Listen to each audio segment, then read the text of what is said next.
Hi viewers, welcome to our channel. Green Climate Finance Wing and GCFC and SIDBI లో contract ప్రాతిపదికన అయితే ఇక్కడ vacancies ఉన్నాయని ఇక్కడ చెప్తున్నారు.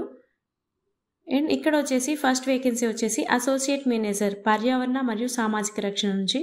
అండ్ ఇక్కడ ఒక వేకెన్సీ ఉంది. మీకు కావాల్సిన క్వాలిఫికేషన్స్ అండ్ ఎక్స్పీరియన్స్ ఏంటి అంటే రికగ్నైజ్డ్ యూనివర్సిటీ లేదా ఇన్స్టిట్యూట్ నుండి పోస్ట్ గ్రాడ్యుయేట్స్ లేదా environmental management and environmental engineering and environment management in social science, sociology and development studies.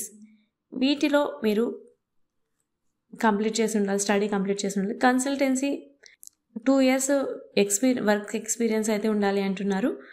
And minimum 3 years of passion experience with a last 2 years in assessment and management of environmental and or social impact of consultancy industrial commercial role. And next వచ్చేసి experience of environment and social suffrage related acceptance energy effects and MSME financial సెక్టార్లో ఉండాలి. And next వచ్చేసి knowledge of material development agencies like World Bank and IFC safeguard policies on environment and social in highlight desirable అని చెప్తున్నారు. And second category వచ్చేసి associate manager energy. ఇక్కడ 2 vacancies అయితే ఉన్నాయి. ఇక్కడ దీనికోసం మీకు ఉండవలసిన క్వాలిఫికేషన్స్ అండ్ వర్క్ ఎక్స్పీరియన్స్ ఏంటి అంటే electrical energy, mechanical are engineering energy, economics and planning and policy లేదా బిజినెస్ లేదా సంబంధిత ఇంజనీరింగ్లో మీరు గ్రాడ్యుయేషన్ అయితే కంప్లీట్ చేసి ఉండాలి. And BEE certified energy auditor, post graduation లేదా ఎనర్జీ మేనేజ్మెంట్ ఇలా సంబంధించిన వాటిలో అయితే అదనపు అర్హతలు కూడా కావాల్సి ఉంటుంది అని అంటున్నారు. అండ్ పారిశ్రామిక పరిశ్రమలో ప్రక్రియలో ఇంధనపు సాధన పనితీరు, కాంట్రాక్ట్ ఆధారిత ఇంధన సామర్థ్యం లేదా పంపిణీ చేయటంలో అట్లీస్ట్ ఒక 3 years మీకు వర్క్ ఎక్స్పీరియన్స్ అయితే ఉండాలి అని చెప్తున్నారు. అండ్ మీకు కమ్యూనికేషన్ స్కిల్స్ అండ్ క్లయింట్తో ఎలా మాట్లాడాలి ఏంటి అనేది కూడా కొంచెం బాగా తెలిసి ఉండాలి అని ఇక్కడ నోటిఫై చేశారు స్పెషల్గా. అండ్ నెక్స్ట్ వచ్చేసి అసోసియేట్ మేనేజర్ క్లైమేట్. ఇక్కడ 2 వేకెన్సీస్ ఉన్నాయి. ఇక్కడ వచ్చేసి మీరు గ్రాడ్యుయేషన్ చేసి ఉండాలి ఎన్విరాన్మెంట్ అండ్ ఎనర్జీలో, post graduation and climate change and సంబంధిత రంగాల్లో స్థిరమైన అభివృద్ధిలో అట్లీస్ట్ ఒక 3 years వర్క్ ఎక్స్పీరియన్స్ అయితే ఉండాలి అని చెప్తున్నారు.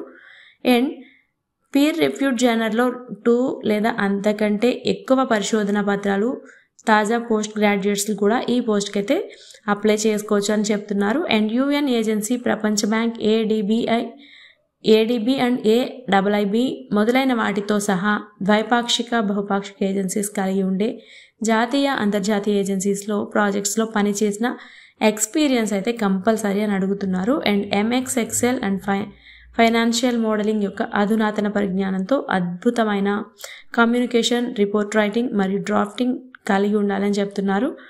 And green climate fund framework and అభివృద్ధిలో కాన్స్టెంట్ నోటింగ్ అండ్ ఫండింగ్ ప్రతిపాదనతో సహా జిఎఫ్సి కోసం అయితే ప్రతిపాదన ఉంది. అండ్ బడ్జెట్ ఫ్రేమ్వర్క్ కూడా ఉంది. అండ్ ఇక్కడ మీకు వచ్చేసి శాలరీస్ ఎంత ఉన్నాయి అంటే అసోసియేట్ మేనేజర్ దానికి వచ్చేసి ఒకటే వేకెన్సీ ఉంది అన్నాం కదా, దానికి వచ్చేసి 1 lakh to 2,50,000 వరకు ఉంది. అండ్ నెక్స్ట్ వచ్చేసి associate manager monitoring and evolution, ఇది కూడా ఒకటే వేకెన్సీ. ఇది కూడా సేమ్ శాలరీ 1 lakh to 2,50,000 వరకు ఉండొచ్చు అంటున్నారు. అండ్ అసోసియేట్ మేనేజర్ ఎనర్జీ ఇక్కడ 2 వేకెన్సీస్ ఉన్నాయి. ఇది కూడా సేమ్ శాలరీ. అండ్ నెక్స్ట్ వచ్చేసి అసోసియేట్ మేనేజర్ క్లైమేట్, ఇక్కడ 2 వేకెన్సీస్ ఉన్నాయి. అండ్ ఇది కూడా 1 lakh నుంచి 2,50,000 వరకు ఉంటుంది. అండ్ పైన ఉన్న అన్నీ కూడా నెలవారీ శాలరీ అంటే మంత్లీ శాలరీ ఐఎన్ఆర్ వచ్చేసి 1 lakh నుండి 2,50,000 వరకు ఉంటుంది అని చెప్తున్నారు. అయితే ఇప్పటికున్న ప్రొఫైల్ మొత్తం ఇప్పటికీ ఉన్న ఆధారంగా మాత్రమే ఇక్కడైతే చూపిస్తున్నారంట. అండ్ నెక్స్ట్ వచ్చేసి మీరు అక్కడ చేయవలసిన వర్క్ ఏంటి అంటే రీసోర్స్ పర్సన్స్ యొక్క విస్తృత పాత్రలు మరియు బాధ్యతలు నెంబర్ 1లో ఇచ్చారంట. అండ్ మీకు ఇక్కడ శాలరీస్ వచ్చేసి మంత్లీ వచ్చేసి పైన ఇచ్చినట్టు సిటీసీగా ఉంటుంది. అండ్ ఎస్ఐడిబై నిబంధనల ప్రకారం అవుట్ స్టేషన్ టూర్స్ విషయంలో ట్రావెలింగ్ అండ్ హాల్డింగ్ భత్యం మినహా ఎటువంటి అదనపు చెల్లింపులు అయితే వాళ్ళు ఇవ్వరు అని చెప్తున్నారు. అండ్ పోస్టింగ్ స్థలం డ్యూటీ స్టేషన్ రీసోర్స్ పర్సన్స్కి SIDBI green climate finance vertical new Delhi ఆఫీస్లో అయితే ఉంచుతారంటున్నారు. ప్రాజెక్ట్ సైట్ క్రమం తప్పకుండా వెళ్ళవలసి ఉంటుంది అని చెప్తున్నారు. అండ్ నెక్స్ట్ వచ్చేసి ఇంపార్టెంట్ నోట్స్ ఏంటి అంటే ఇంటర్వ్యూ కోసం అయితే మిమ్మల్ని షార్ట్ లిస్ట్ చేసిన వాళ్ళని తప్పనిసరిగా ఇంటర్వ్యూలో వాళ్ళు మీ దగ్గర ఉన్న ఒరిజినల్ సర్టిఫికేట్స్ అన్నీ అయితే వెరిఫికేషన్ అయితే ఉంటుంది అని చెప్తున్నారు. అండ్ షార్ట్ లిస్ట్ చేసిన వాళ్ళు ఇంటర్వ్యూకి వచ్చిన తర్వాత వాళ్ళకి ఎటువంటి ఖర్చులు అయితే మీకు ట్రావెలింగ్కి అండ్ ఫుడ్కి ఇలా ఏ ఖర్చు అయినా కూడా వాళ్ళైతే ఏం భరించమని చెప్తున్నారు. అండ్ మీకు ఉన్న ఏ దశలోనైనా దరఖాస్తులను ఉద్దేశపూర్వకంగా దాచడానికి లేదా తప్పుగా చూపించడానికి అయితే మీరు పాల్పడకండి. అంటే మీరు ఎప్పుడు కూడా ఏ జాబ్కైనా కూడా మీరు ఒరిజినల్ సర్టిఫికేట్స్ని మాత్రమే ఫాలో అవ్వండి. ఫేక్ చేద్దాము అనుకుంటే అది ఇంకా ఇబ్బంది పడిపోతారు మీరు. సో అదొకటి గుర్తుపెట్టుకోండి.